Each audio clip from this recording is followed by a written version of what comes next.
Hola, hola, buen día, buenas tardes, buenas noches. ¿Cómo le va? Un gusto nuevamente encontrarnos.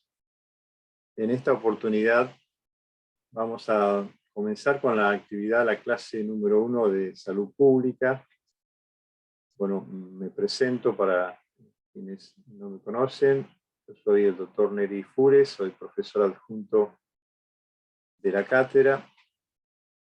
Y bueno, vamos a hacer una pequeña introducción, pequeña porque hablar de salud pública puede llevar a hacer hasta un seminario de varios días, pero vamos a intentar en esta hora de clase poder arrimar algunas cuestiones conceptuales y bueno, entender la importancia de la salud pública en este contexto. Sin duda la pandemia ha puesto en debate los sistemas de atención hacia la salud pública en el mundo. Ha sido parte también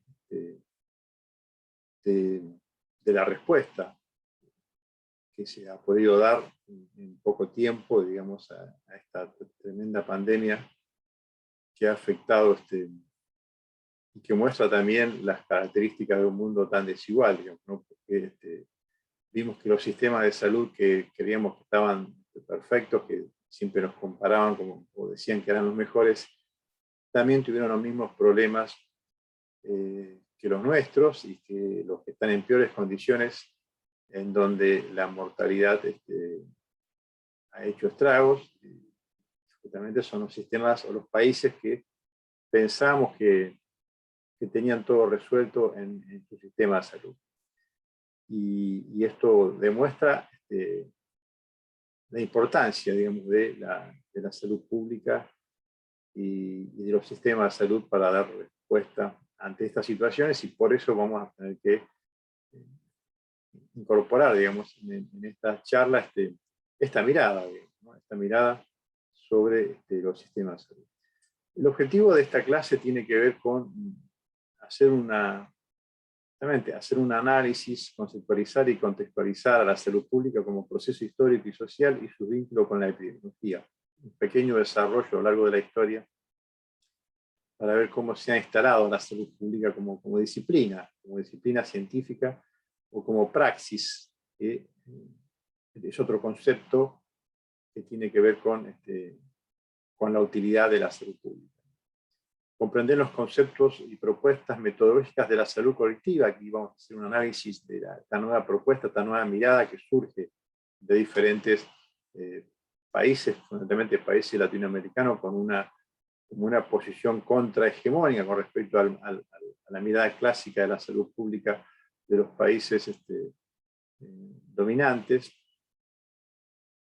Y también después vamos a hablar sobre los sistemas de salud, entender qué son los sistemas de salud, cuáles son las estructuras, los componentes. Y vamos a hacer una pequeña introducción al reconocimiento de los diferentes tipos de sistemas de salud en el mundo, pero que ustedes después lo van a profundizar en los trabajos prácticos. No, rápidamente, ustedes saben que la evolución de la salud tiene que ver con sus diferentes etapas, y podemos identificar en el Paleolítico qué le pasaba a las sociedades primitivas, digamos, ¿no? Bueno, acá estamos hablando en el Paleolítico las conglomeraciones no eran más de 100 personas, que eran grupos nómadas que caminaban, digamos, eran los cazadores y los recolectores, y ante esta situación era difícil que hubiera epidemias, la esperanza de vida era relativamente prolongada. No, las enfermedades únicamente tenían que ver con la exposición a las inclemencias atmosféricas, pero que no había, digamos, una asociación entre epidemias por conglomeración de personas. Y las enfermedades eran atribuidas a agentes sobrenaturales, a espíritus, o las cosas malas que pasaban que no tenían explicación y que venía como la culpa, el castigo de los dioses, incluso cuando había algún tipo de rituales y creencias religiosas. En Neolítico, bueno, ya las sociedades más avanzadas, donde se empiezan a configurar los los pequeños núcleos poblacionales, digamos, donde se domestican los animales, donde empieza el tema de la producción alimentaria, la agricultura, y ahí ocurren nuevos procesos epidémicos que tienen que ver con, ahí sí aparecen ya las epidemias, las plagas, que tanto a los cultivos como empiezan a trasladarse a las personas, y el hombre se vuelve más sedentario, y esto tiene que ver justamente con la aparición de estos procesos que la alimentación va a generar en el futuro, el tema de la obesidad, pero también aparece la situación de hambruna, realmente por la falta o periodos de alteración con los ciclos de las condiciones climáticas, y también por el tema de las guerras y el desplazamiento de poblaciones. Hasta que llegamos a la Edad Antigua, bueno, esto ya lo conocen, seguramente han visto la historia de la medicina. Hipócrates es el creador de lo que se conoce como el ambientalismo hipocrático, en donde él rompe con esta idea de que las enfermedades tenían que ver como cuestiones de origen divino o castigos, sino que tenían que ver con la realidad terrestre, y esto, digamos, empieza todo el desarrollo de lo que sería la medicina científica. Digamos. Entonces, la medicina adquiere una característica fundamental, que dice, es necesario estudiar al sujeto desde una observación clínica, considerándolo como un ser social. Según Hipócrates, para conocer la salud y la enfermedad es necesario estudiar al individuo en su estado normal y en relación al mundo en que vive, al mismo tiempo las causas que han perturbado el equilibrio entre el hombre, el medio exterior y el social. O sea, la salud tenía que ver con este equilibrio entre el hombre y el ambiente, digamos, lo que se dice como ambientalismo, lo que se conoce como ambientalismo hipocrático. Galeno después, médico que era griego, pero que se trasladó a Roma y desarrolló todo ustedes saben que es el padre de la medicina, porque no solamente que retoma las ideas de Hipócrates, sino que desarrolla todo el método clínico, el método de la semiología. Pero lo que se conoce como el higienismo individual, o sea, del higienismo social que planteaba Hipócrates, él lo basa más en los cuidados personales, en las condiciones y hábitos de vida, que cualquier alteración de estos hábitos de vida llegaban al desequilibrio y por ende a la enfermedad. Y bueno, en Roma también tenemos que decir que en función de esto se han tomado las medidas importantes, como la disponibilidad de agua, como podemos decir que hoy fue la primera medida de salud pública en la generación de la disponibilidad de agua para Roma, acueductos que hoy todavía existen si visitan ese lugar. En la Edad Media tenemos un retroceso, o sea, otra vez volvemos a pensar que la enfermedad tenía que ver con los actos pecaminosos de las personas, como un castigo de Dios, y bueno, pero la Iglesia ha mantenido, digamos, la formación de los médicos, con la doctrina de la escolástica, y este paradigma clásico se rompe, que era el del ambientalismo que decía Hipocrático. ¿Y qué pasaba? En la Edad Media empiezan a aparecer más ciudades, hay un incipiente mercantilismo, hay cambios económicos y sociales con la aparición de comerciantes, artesanos, mendigos, vagabundos y fugitivos del orden feudal, las famosas epidemias de la peste, ¿no? que son los que hacen un estrago tremendo en toda la Europa y en muchos países, prácticamente matando a la mitad de la población. Y en función de estas epidemias aparecen las primeras medidas, que son las cuarentenas y lazaretos y el aislamiento de las personas como para evitar los contagios. Y aparecen los primeros hospitales para pobres, que dijimos siempre estaba relacionado con esta idea del lugar a donde iban a morir, digamos, los pobres. Y con una asistencia caritativa. Y bueno, aparecen los profesionales médicos siempre en el ámbito de las universidades, o los lugares que formaban en la Iglesia Católica. Bueno, ahí muestran un cuadro del tema de la peste, el triunfo de la muerte. Con el Renacimiento y la aparición del iluminismo, aparecen otras enfermedades. No aparecen, sino que digamos, ya se estaban, pero empiezan a expandirse. Se dice hoy si la sífilis fue traída por los españoles a América. Bueno, la viruela que empieza a expandirse importante, y las enfermedades tropicales como el paludismo. Y hay una idea de vuelta al ambientalismo hipocrático porque tenían que ver justamente con dos teorías encontradas que estaban en debate. O sea, la pregunta, y tiene que ver con la epidemiología, ¿por qué se enfermaban las personas? O sea, ¿qué explicación le damos a las enfermedades? Y había dos teorías. Una, la del contagionismo, que decía que la enfermedad pasaba de los enfermos a los sanos y requería mantener los primeros, o sea, separar los enfermos de los sanos, y esto eran lo que producían el aislamiento, digamos, a través de estas medidas, como lo que fue el tema de las cuarentenas. Y la otra es la famosa teoría miasmática, que también estuvo en el siglo XVII y XVIII. ¿Y qué era la teoría miasmática? ¿Se acuerdan? Seguramente lo habrán visto. Que las causas de las enfermedades eran a través de emanaciones que provenían del ambiente y que podían estar relacionados con los olores fétidos que emanaban de los cuerpos muertos en descomposición, tanto animales como personas humanas, a la basura, a la descomposición y a los desechos malolientes de las casas y de las personas. Todo esto eran los que llegaban y producían las enfermedades. Esto ha sido bastante... estas dos teorías han estado siempre en pugna y son los que, en función de esto, se daba la respuesta, o cuál era la respuesta que tenía que dar el sistema, digamos, ante esta manera de producirse las enfermedades. Por un lado, si la enfermedad tiene que ver con el medio ambiente, había que mejorar el medio ambiente. Por eso decimos que volvemos al ambientalismo hipocrático. Y si la enfermedad tiene que ver con el contacto entre personas, había que aislar a las personas. Dos teorías que estuvieron bastante en discusión y en disputa en el siglo XVII y XVIII, incluso hasta el XIX.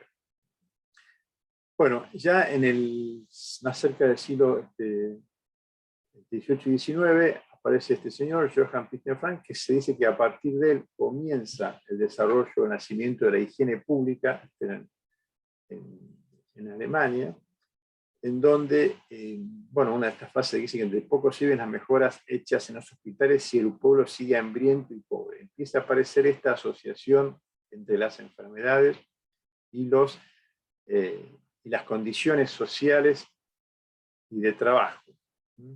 Bueno, tiene 6 obras escritas, donde él hace todo un desarrollo de las medidas a sostener desde el Estado, o sea, como que el Estado tenía que plantear estas normas para el cuidado de la higiene y así evitar las enfermedades. Tenemos que hacerlo en el contexto, esto se ocurre en la Revolución Industrial, con el gran desplazamiento de las personas del campo hacia las ciudades y la aparición del hacinamiento, digamos, de las personas en las ciudades con las nuevas fábricas, y esto da el surgimiento a nuevas clases sociales, que va a ser el insumo que después van a aparecer las diferentes teorías con respecto a las condiciones de esta asociación entre las condiciones de trabajo, entre el proletariado y las clases burguesas, que le va a dar todo el insumo a Engels y después a Marx de armar toda la teoría del materialismo dialéctico, digamos. Bueno, Foucault, que es un libro que se llama La vida de los hombres infames, hace un análisis interesante que es sobre el siglo XVIII y el comienzo del XIX, El capitalismo lo que hizo fue socializar el primer objeto, que fue el cuerpo, en función de la fuerza productiva, de la fuerza laboral. O sea, el control de la sociedad, de los individuos, no se opera simplemente por la conciencia o por la ideología, sino que se ejerce en el cuerpo con el cuerpo. Para la sociedad capitalista lo importante era lo biológico, lo somático, lo corporal antes que nada. El cuerpo es una realidad biopolítica, dice Foucault, y la medicina es una estrategia biopolítica. Y él habla de los tres momentos en donde se produce el desarrollo de la salud pública. Por un lado, la medicina del Estado, que es la de Peter Frank, como hablamos, y que donde el Estado, en este caso Rusia, o en Alemania, digamos, actual, genera todo el desarrollo desde el Estado hacia las medidas para controlar la higiene y la salud pública. Por otro lado, la medicina urbana, que se desarrolla en París, en la época de la Comuna, donde también todo un movimiento para hacer mucho más, socializar, digamos, una participación de la población en el cuidado de la salud, en donde también hay investigaciones de Guérin, que busca esta asociación entre las condiciones de trabajo y las condiciones de la ciudad con las enfermedades. Y por último, los estudios de la fuerza laboral, que es un estudio que se produce en Inglaterra, también en el proceso de la revolución industrial, en donde esta asociación de las condiciones de trabajo y las condiciones expuestos, digamos, a las enfermedades que generaban la relación con el trabajo, estudios presentados fundamentalmente con los estudios de la industria textil, que rescata Engels y después también Marx, y buscan esta asociación juntamente con las condiciones de trabajo y las enfermedades. Ya sobre el final del siglo XIX aparece el gran descubrimiento de la era biológica, que dice, volvemos a la época de los microorganismos, en donde las enfermedades empiezan a descubrirse muchísimos microorganismos y se empieza a buscar directamente esta asociación causal entre una bacteria, un germen y un individuo, y volvemos a la etapa del contagionismo, digamos. Otra vez, la enfermedad dependía de los gérmenes. Esto sin duda fue un gran desarrollo, un gran descubrimiento, avance de la medicina, porque después vinieron las vacunas, pero como que se volvió a una etapa más de relación unicausal entre, dejando de lado las condiciones sociales que afectaban a la enfermedad. Bueno, una de las definiciones, ahora empecemos con la idea de la salud pública, que conocemos hasta que fue cuestionado por la salud colectiva. Y una de las más antiguas que vemos es la de Winslow, que si bien no era médico, era un ingeniero ambientalista, pero trabajó bastante en términos de la salud pública, y dijo que es una ciencia y un arte de prevenir enfermedades, dice, prolongar la vida, fomentar la salud y la eficiencia física y mental mediante el esfuerzo organizado de la comunidad para el saneamiento del medio, el control de las enfermedades transmisibles, la educación de los individuos en los principios de la higiene personal, la organización de los servicios médicos y de enfermería para el diagnóstico precoz y tratamiento preventivo de las enfermedades, y el desarrollo de mecanismos sociales que aseguren a todas las personas el nivel de vida adecuado para la conservación de la salud, organizando estos beneficios de tal modo que cada individuo esté en condiciones de gozar de su derecho natural a la salud y a la longevidad. Otra definición es de Milton Terris, que dice que es el arte y la ciencia de prevenir la enfermedad y la incapacidad, prolongar la vida y promover la salud física y mental mediante los esfuerzos organizados de la comunidad.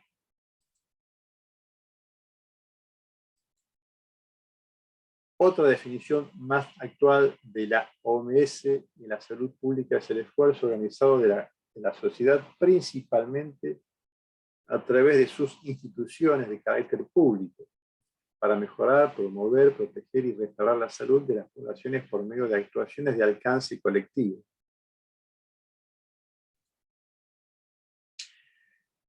Estas son las definiciones, y después hay una cuestión del surgimiento, fundamentalmente en Latinoamérica, como un cuestionamiento a ese modelo que le dicen tan positivista, tan funcionalista de la salud pública, y esto más cuando aparece la Organización Mundial de la Salud, donde define que la salud es el completo estado de bienestar físico, psíquico, y no solamente, social, perdón, y no solamente la ausencia de enfermedad, como que hubo un avance, pero que en realidad también después no, lo que se cuestiona justamente es el concepto de bienestar, digamos que esto estaba implícito en la definición, pero no se avanzaba en definir claramente cuáles son las condiciones que generaban la enfermedad y por qué había esta diferenciación de los perfiles de mortalidad. Y sin duda tiene que ver con las condiciones sociales. Entonces aparecen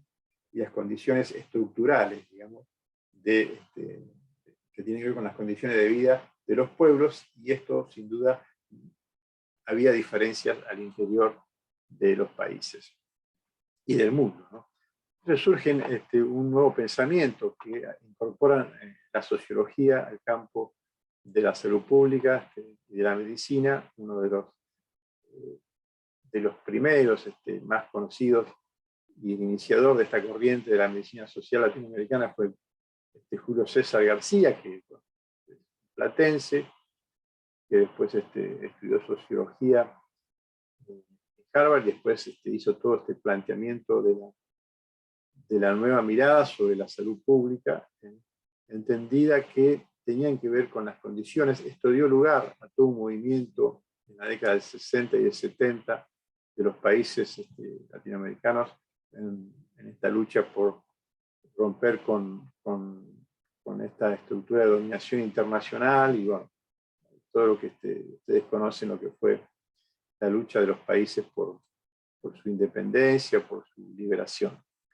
En esto, bueno, otro de estos pensadores es Mario Testa, que critica, bueno, el movimiento de salud pública, diciendo que la salud es un campo de fuerza, que es una práctica social y una construcción histórica. Un poco lo que estamos viendo, que esto va cambiando en cada momento, que tiene que ver con la lucha de los pueblos por las mejoras en las condiciones de vida, y esto tiene que ver directamente con la salud. Dice, para avanzar en la salud hay que trabajar en la constitución de sujetos libres. Dice que hay que formar sujetos libres, militantes por la salud, por el derecho a la salud. Y en ese contexto surge también la epidemiología crítica, que vuelve también a cuestionar la epidemiología tradicional como esta asociación de factores de riesgo o de causalidades que generan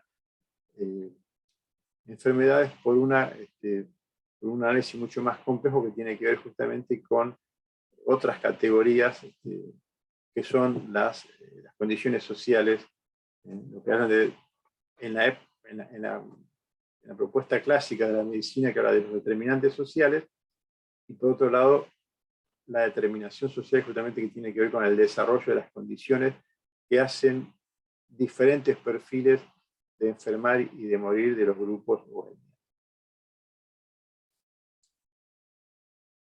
En este contexto de la epidemiología social, de la epidemiología clínica y de la medicina social latinoamericana, surge un movimiento de salud que tiene un fuerte raigambre e inicio en Brasil, que es este movimiento de la salud colectiva que después se expande a toda Latinoamérica, que muchos dicen que es la continuidad de lo mismo, que es un movimiento de medicina social, y que dice que la salud de las personas tiene que ver con un tema de interés social. La sociedad como responsable de asegurar y proteger la salud de sus miembros. Y vuelve que las condiciones sociales y económicas tienen impacto definitivo sobre la salud y la enfermedad, por tal motivo deben ser objeto de cuidados científicos y de estudios en esta asociación. Las medidas para proteger la salud deben tener carácter médico y social, dice. Y la salud colectiva emerge como un campo de conocimiento y de prácticas en salud, y también surge como forma de lucha, dice, como proyecto para defender las igualdades sociales y de salud, y como forma de contestar las profundas desigualdades que hay en América Latina. sea, surge como un movimiento que tiene que ver con identificar, ¿no? Las problemáticas sociales, las necesidades sociales de salud de los grupos sociales y no apenas los problemas de salud que se limitan a riesgo, dice daños o enfermedades y muertes. Esto es lo que decía de la epidemiología que miraba únicamente riesgos, daños y no ver el tema del contexto social. También la organización de los servicios de salud, la planificación y la gestión de la salud, una vez que solo tienen sentido en el sustrato de las necesidades de salud. También se refiere a la salud colectiva, que plantea que la determinación social del proceso colectivo de protección de la salud, es decir, articula la salud-enfermedad a los procesos generales, estructurales de la sociedad y a los procesos particulares y singulares. O sea, hay unas causas estructurales, hay causas particulares y singulares que hacen a el desarrollo de las enfermedades. Esto se refiere sin duda al mundo, a la distribución injusta de los bienes y servicios y cómo esto se traduce en la realidad cotidiana de las personas.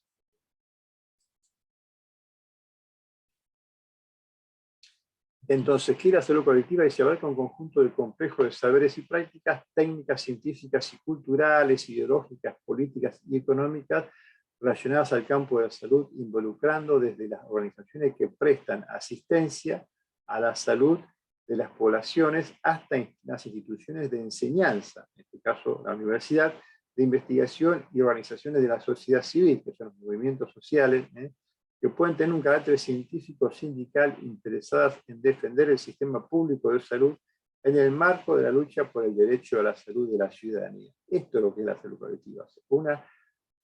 Un abordaje integral de la sociedad con todas sus instituciones y sus movimientos sociales en la defensa del derecho a la salud.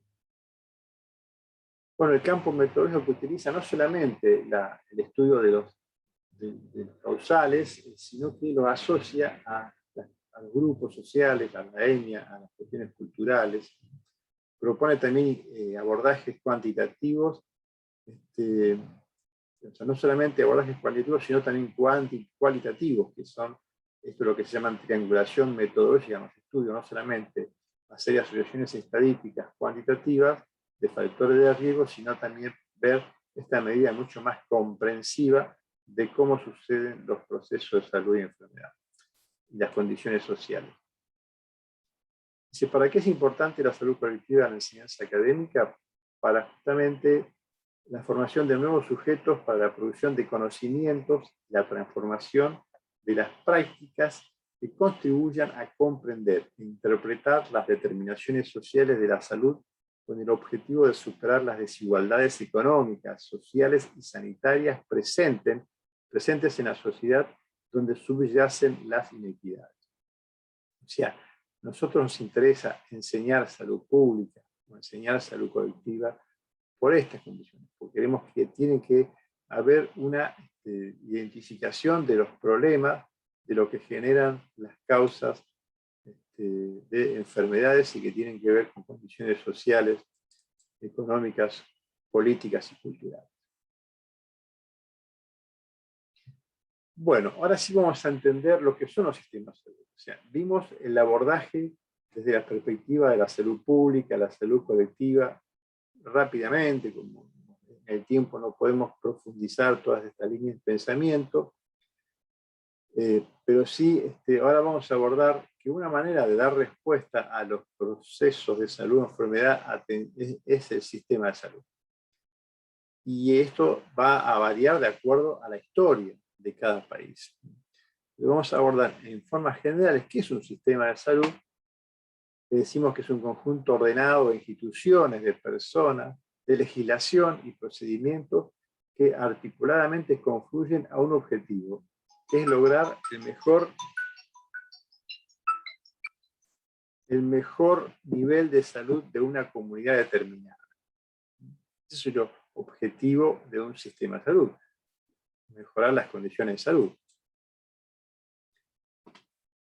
Entonces, un sistema de salud puede ser visto en sentido abstracto como el vehículo de la respuesta social organizada a las condiciones de salud de una población. Esto es lo que cada país organiza en función de dar respuesta a los problemas de salud y enfermedad. ¿Cuáles son esos componentes del sistema de salud? Es una estructura, es el conjunto de elementos y componentes y la organización de sus relaciones tanto entre sí como en su entorno. La estructura, ¿qué sería? Lo que dispone el Ministerio de Salud para atender la salud. El Ministerio de Salud existe en todo el mundo. Ahora, esto va a variar de acuerdo a cómo cada país construyó ese sistema de salud. Y esos componentes tienen que ver con las relaciones que existen, como dijimos, entre estos dos componentes, las poblaciones y las instituciones, o sea, cómo se ha construido en cada país este vínculo, esta relación. ¿Cuáles son las funciones de los sistemas de salud? Bueno, el sistema de salud comprende al conjunto de instrumentos sociales como legislación, como vemos, organizaciones y tecnologías que se encargan de movilizar recursos para transformarlo en servicio de salud y guiados por políticas e información acerca de las necesidades de salud y sobre el desempeño del propio sistema. O sea, las políticas en función de las necesidades, ¿de dónde saco las necesidades de salud? De la información que me va a aportar la epidemiología. O sea, ¿qué le pasa a esta población en este momento, en determinado lugar? Y a partir de ahí elaboro una respuesta, digamos, a estos problemas. O sea, por eso utilizamos en la estadística, utilizamos toda la información de la ciencia, de la biología, de la ecología, y en función de esto analizo los problemas de salud y doy una respuesta social. Las funciones de los sistemas de salud tienen que ver también con la generación de recursos, la prestación o prestación de los servicios, el financiamiento, la articulación de cómo esto articular los sistemas como para dar esa respuesta a la sociedad, y también tiene que ver con la regulación o modulación, que son las normas, las reglas de juego para el funcionamiento de esos sistemas de salud.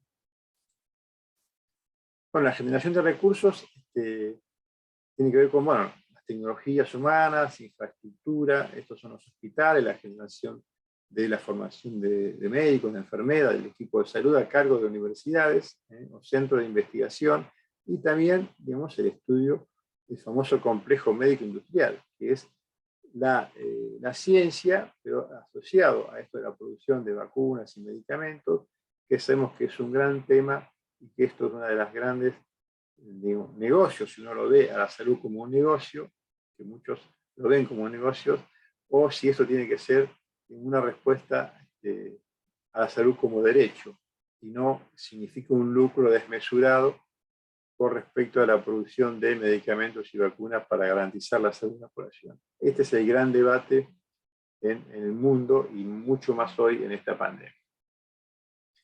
La prestación, bueno, son una combinación de insumos que se producen, que tienen que ver dentro de una estructura organizacional, que puede ser hospitales, clínicas, consultorio privado del médico, consultorio centro de salud,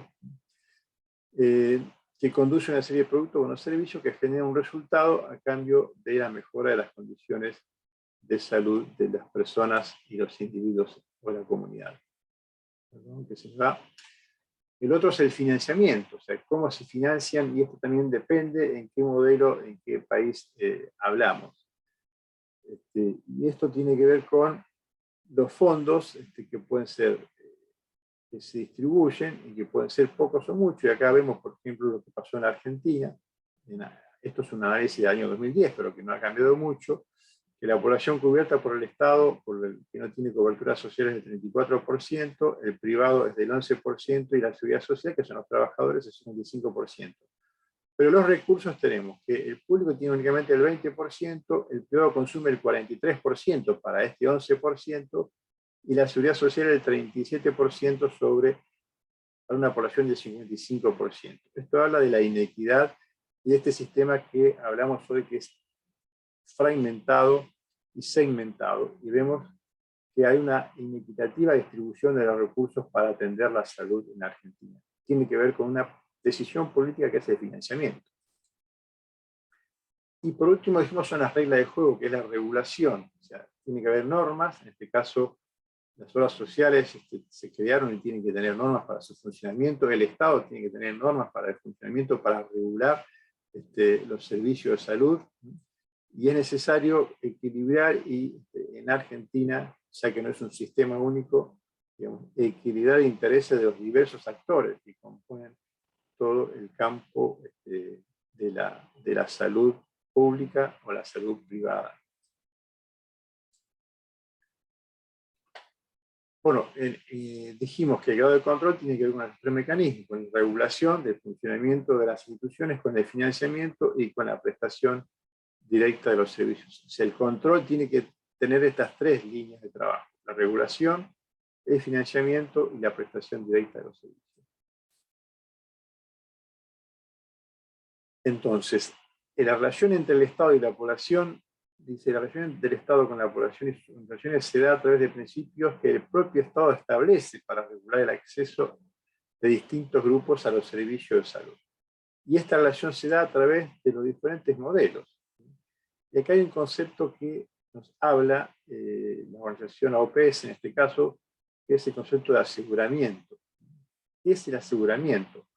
Bueno, para la OPS es una definición muy discutida, pero la OPS dice que es la garantía de cobertura efectiva de los servicios de salud y de acceso a los mismos en caso de necesidad. O sea, tener garantía de aseguramiento es que una población tenga una cobertura efectiva de servicios de salud, vamos a ver qué tipo de cobertura, si es estatal, de la obra social, o prepagas o privados, como existen en muchos lugares, pero también el acceso a los mismos en caso de necesidad. O sea, que cuando alguien necesite pueda estar disponible, y esto es la gran discusión, que uno puede tener cobertura, pero falta de acceso a un sistema de atención oportuno y justo y de calidad, porque el acceso también tiene que ver con la calidad de la atención.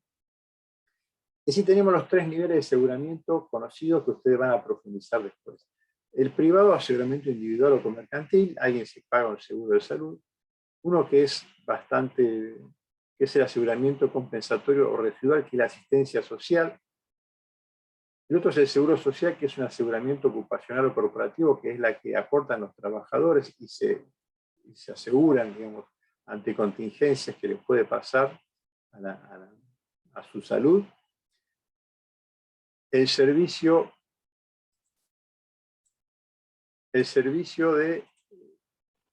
de aseguramiento público universal o institucional, que es redistributivo. Esto se da en los países de servicio universal de salud. Van a ver cada uno de estos en los trabajos prácticos. Otra clasificación, que es de Milton Terris, también otro investigador del sistema de salud, lo dividen en los tres grandes. Él habla de tipología clásica de los sistemas de salud en tres sistemas: un Servicio Nacional de Salud, que hay una integración vertical entre el financiamiento, que es a través de los impuestos generales, se asegura a la población y se provee el servicio, y esto es una cobertura universal. Van a ver después en qué países se da este Servicio Nacional de Salud, lo que se llama universalista. Los seguros social de salud, que es la separación entre el financiamiento, que son las contribuciones basadas en el empleo formal del trabajador y la patronal, aportan a un seguro de salud, y la provisión puede ser por contrato de servicios a un tercero, o incluso muchos pueden tener servicios propios, y la cobertura es limitada únicamente a los que son trabajadores y a su familia, digamos, y hay un aseguramiento obligatorio para trabajadores formales. Esto es lo que se conoce en Argentina como las obras sociales o las cajas de enfermedad en Alemania, que es el prototipo del seguro social. El prototipo del Seguro Nacional de Salud es en Inglaterra. Y el empresarial, que dice hay múltiples financiadores públicos y privados, aseguradores y proveedores, y el aseguramiento es voluntario, y las coberturas diferenciadas según contrato y prima. Son los famosos seguros de salud, que el modelo predominante es en Estados Unidos, y uno paga de acuerdo y recibe de acuerdo a lo que paga, digamos. Tiene que ver con lo que establece el seguro. Bueno, esto es un poco el final de esta presentación. Espero haya sido de utilidad, y que le pueda servir como insumos para profundizar ahora en los trabajos prácticos que van a tener a continuación. Muchas gracias y nos vemos en la próxima.